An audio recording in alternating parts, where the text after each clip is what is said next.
بسم اللہ الرحمن الرحیم۔ بچے کن سے سیکھتے ہیں؟ بچوں کی تربیت کا ذمہ کچھ چیزوں پر آتا ہے: ماں باپ، استاد اور معاشرہ۔ گھر کے بڑے چھوٹوں کے لیے رول ماڈل ہوتے ہیں، خاص کر ماں کا کردار سب سے اہم ہوتا ہے۔ بچے کی تربیت میں ماں کا کردار ایسا ہے کیونکہ بچہ جو ہے وہ ماں کے ساتھ زیادہ وقت گزارتا ہے۔ پھر جب وہ بڑا ہوتا ہے اور اسکول جانے لگتا ہے تو پھر کچھ حصہ استاد پر آ جاتا ہے کہ استاد کس طرح اس کی تربیت کرتے ہیں یا کیسے استاد سے اسے رہنمائی ملتی ہے۔ اور پھر جب وہ معاشرے میں نکلتا ہے تو بہت کم اثر معاشرے کا ہوتا ہے۔ ایسا اس وجہ سے کہ استاد اور والدین کی تربیت ہمیشہ ساتھ رہتی ہے۔ پھر آپ بچے کو اچھا سیکھنے کی عادت ڈالیں گے تو وہ ہمیشہ دوسروں سے، دوسری چیزوں سے اچھا سیکھے گا۔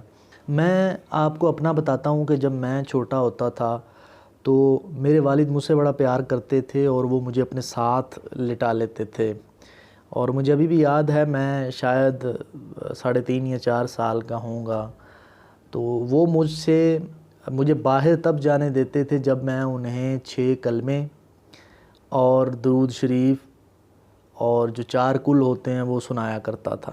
تو وہ دن میں کئی بار جب میں باہر جاتا تو وہ مجھ سے پہلے ہی سنا کرتے تھے۔ تو بچوں کے ذہن جو ہیں وہ بڑے تر و تازہ ہوتے ہیں، تو مجھے فوراً یہ چیزیں یاد ہو جایا کرتی تھیں اور میں انہیں سنا دیتا تھا۔ پھر کوئی غلط باہر سے چیز کہہ دیتا تھا تو میں اپنے والد کو آ کر بتاتا تھا تو وہ کہتے تھے کہ یہ بات غلط ہے، اس کو بھول جاؤ، چھوڑ دو۔ پھر جب میرے والد صاحب کے پاس کوئی آدمی یا کوئی شخص آیا کرتا تھا تو وہ اسے اسلامی گفتگو اور معلوماتی گفتگو شیئر کرتے تھے، تو میں بہت چھوٹا ہوتا تھا، لیکن اکثر بچوں میں ہوتا ہے کہ وہ باتوں کو بڑی غور سے سنتے ہیں، تو میں ان باتوں کو سنتا تھا اور جو ہے وہ میرے اندر وہ ابھی تک موجود ہیں، وہ قصے، وہ چیزیں جو وہ بیان کیا کرتے تھے۔ پھر بچوں کے ذہن اس قدر تر و تازہ ہوتے ہیں کہ آپ بچپن میں جو بھی چیز ان کے ذہن میں ڈالیں گے وہ اس سے ان کا ذہن کھلے گا، بڑھے گا، اچھائی کی طرف جائے گا۔ پھر میرے والد صاحب کی ایک اور بڑی اچھی عادت تھی، وہ کبھی انہوں نے موسیقی نہیں سنی تھی، اور میں یا میرے بڑے بھائی، ان کی بھی یہی عادت ہے کہ میں نے انہیں کبھی موسیقی سنتے نہیں دیکھا۔